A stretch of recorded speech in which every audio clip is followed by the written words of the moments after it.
we are going to select the category, and it's solar.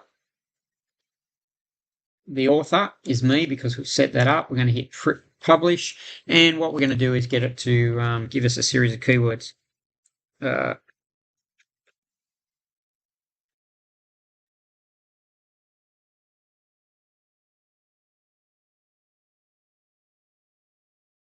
it'll give us a few keywords. Perfect. So we'll go here, we'll go copy, and we'll go paste. We're going to go paste, and we're going to hit enter. Okay. Now, we're going to save that.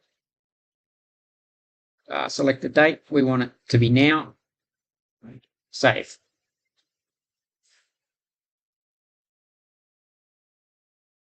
Okay, so now we've published that. So how do we find that? If we go to we'll go to our home page again. We'll go to our live.